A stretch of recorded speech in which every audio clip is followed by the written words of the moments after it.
بص يا سيدي، أنا اسمي صباح، مطلقة وعندي 23 سنة.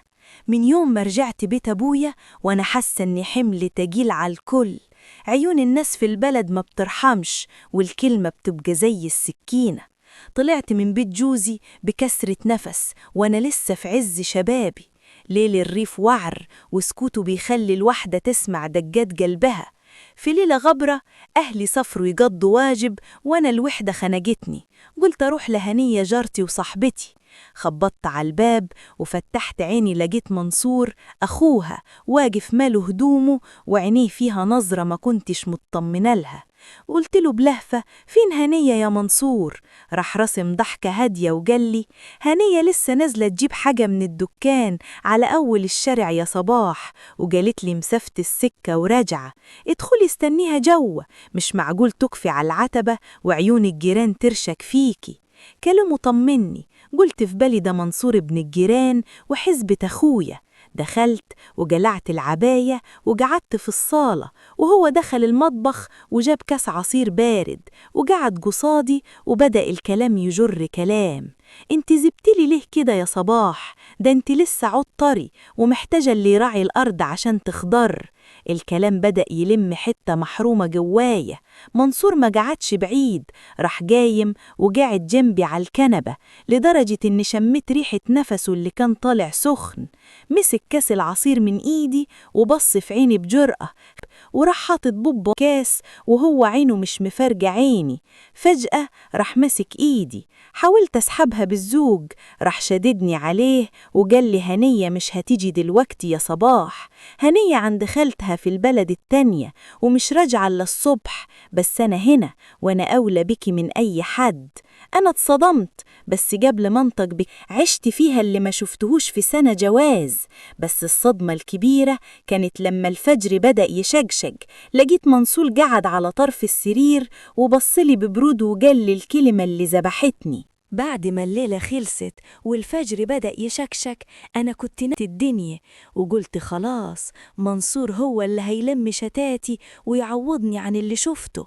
لكن لقيته قاعد على طرف السرير ولع سيجارة ونفخ الدخان في الهوا ببرود يقطع القلب. بصلي وقلبي نبرة ما كنتش أتوقعها: بص يا صباح، الليلة دي كانت حلوة قوي وانت ست مفيش منك اتنين، بس عشان نفضل حبايب والقعدة دي تتكرر فيه اتفاق لازم نكون واضحين فيه. أنا قلبي قبضني وقلت له: اتفاق ايه يا منصور؟ احنا جيران وأهل والستر بينا واجب. ضحك ضحكة مكتومة وقال لي: الستر موجود يا بنت الحلال، افضل معاكي وجيلك وتجيليلي، يبقى لازم تساعديني. قلت له: وانا مش فاهمة اساعدك في ايه؟ راح رامي القنبلة في وشي: انت ليكي صحبات كتير ومطلقات زيك وزي الفل، انا عايز تاجي اللي يشيل معايا.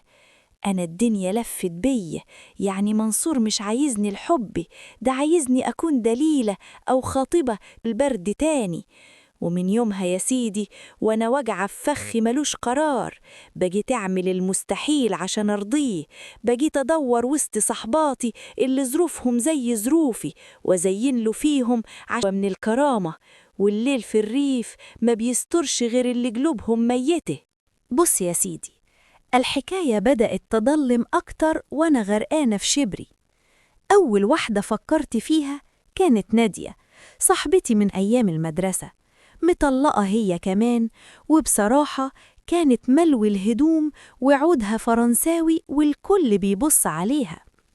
قلت لنفسي: يا بنت يا صباح، نادية غلبانة ومحتاجة الدلع ده، ومنصور كده كده مش هيعتق، يبقى أضرب عصفورين بحجر.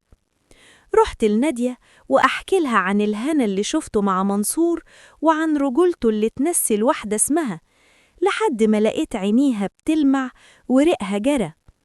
اتفقت معاها إنها تيجي تسهر عندي في يوم أهلي مش فيه، وطبعا كنت يومها منصور جه ودخل البيت زي الأسد اللي داخل على فريسته. نادية كانت مكسوفة في الأول، بس منصور بلسانه اللي بينقط شهد ونظراته منصور ما كدبش خبر، مسك إيد نادية وبدأ يعمل فيها اللي عمله فيا، وأنا كنت الوصيفة اللي بتصب العصير وتجهز الجو. فجأة لقيت منصور بيبصلي ويقولي بضحكة خبيثة: تعالي يا صباح، تعالي ساعدي صاحبتك، إحنا الليلة دي عايزينها ليلة من 1000 ليلة وليلة. أنا ما كنتش عارفة أعمل إيه، بس لقيت نفسي بنجرف وراعد عن النار دي. منصور كان بيستعرض قوته قدامنا وكأنه بيقول لنا: أنا الراجل الوحيد اللي يقدر يملى عينيكوا. لما خلصت الليلة ونادية مشيت وهي مش قادرة تمشي على رجليها من شدني من إيده وقال لي: شفت يا صباح، مش قلتلك إني محتاج مساعدة؟ أهو نادية بكرة هتحكي لكل صحباتها، وإنتي الشاطرة اللي هتجمعيلي الشمل، ومني ليكي مكافأة مخصوصة دلوقتي.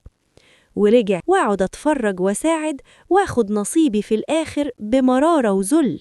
بس منصور عينه جحدة وما بيوقفش عند حد، وفي يوم لقيته بيقولي: بقولك إيه يا صباح، صحباتك المطلقات دول على عيني وعلى راسي، بس أنا نفسي في نوارة صغيرة.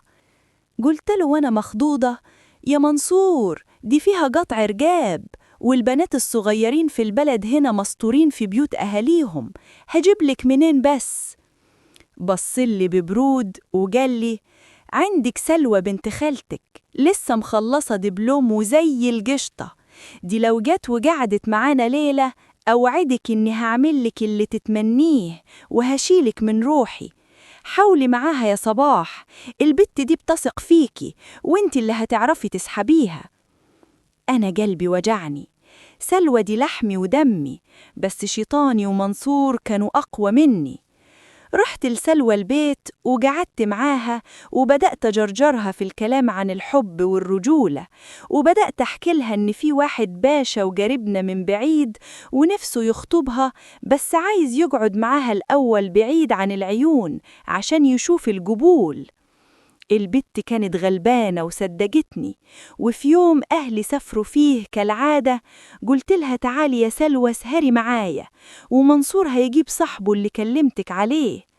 سلوى جت وكانت لابسة أجمل ما عندها، وأول ما منصور شافها عينيه برجت زي الديب، بدأ ينعم صوته ويقول كلام زي السحر. وسلوى بدأت، كنت واقفة براجبهم وأنا قعدت برا الصالة سمع همسهم وضحكهم اللي كان بيقطع في قلبي. منصور كان بيتعامل معاها بالراحة في الأول كأنه بيصطاد سمكة، وبدأ يجرجن. الليلة دي كانت تقيلة قوي على قلبي. منصور ما سابش سلوى غير وهي دايخة ومش دريانة باللي حصل، وأنا كنت السترة اللي بتداري وراها المصيبة.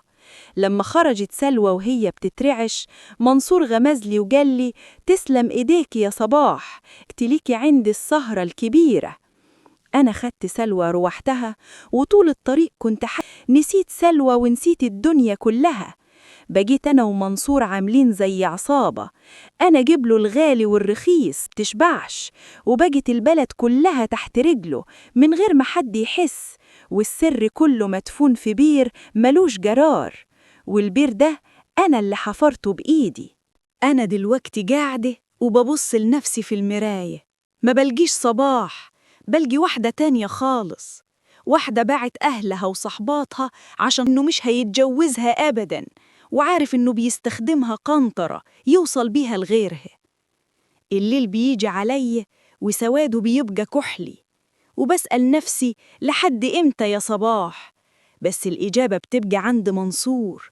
لما الباب يخبط وأعرف إنه جه، بنسى كل الوجع وبجري عليه زي العطشانة، وأعرف إن نهايتي هتكون في البير اللي أنا حفرته ده، بير ملوش قرار، والستر فيه بقى مجرد حكاية بنحكيها عشان ننام وننسى إننا بعنا كل حاجة. وهي دي نهاية صباح، الست اللي غاوتها الوحدة ملوش أمان، وضيعت نفسها والكل حواليها عشان خاطر نار ما بتنطفيش.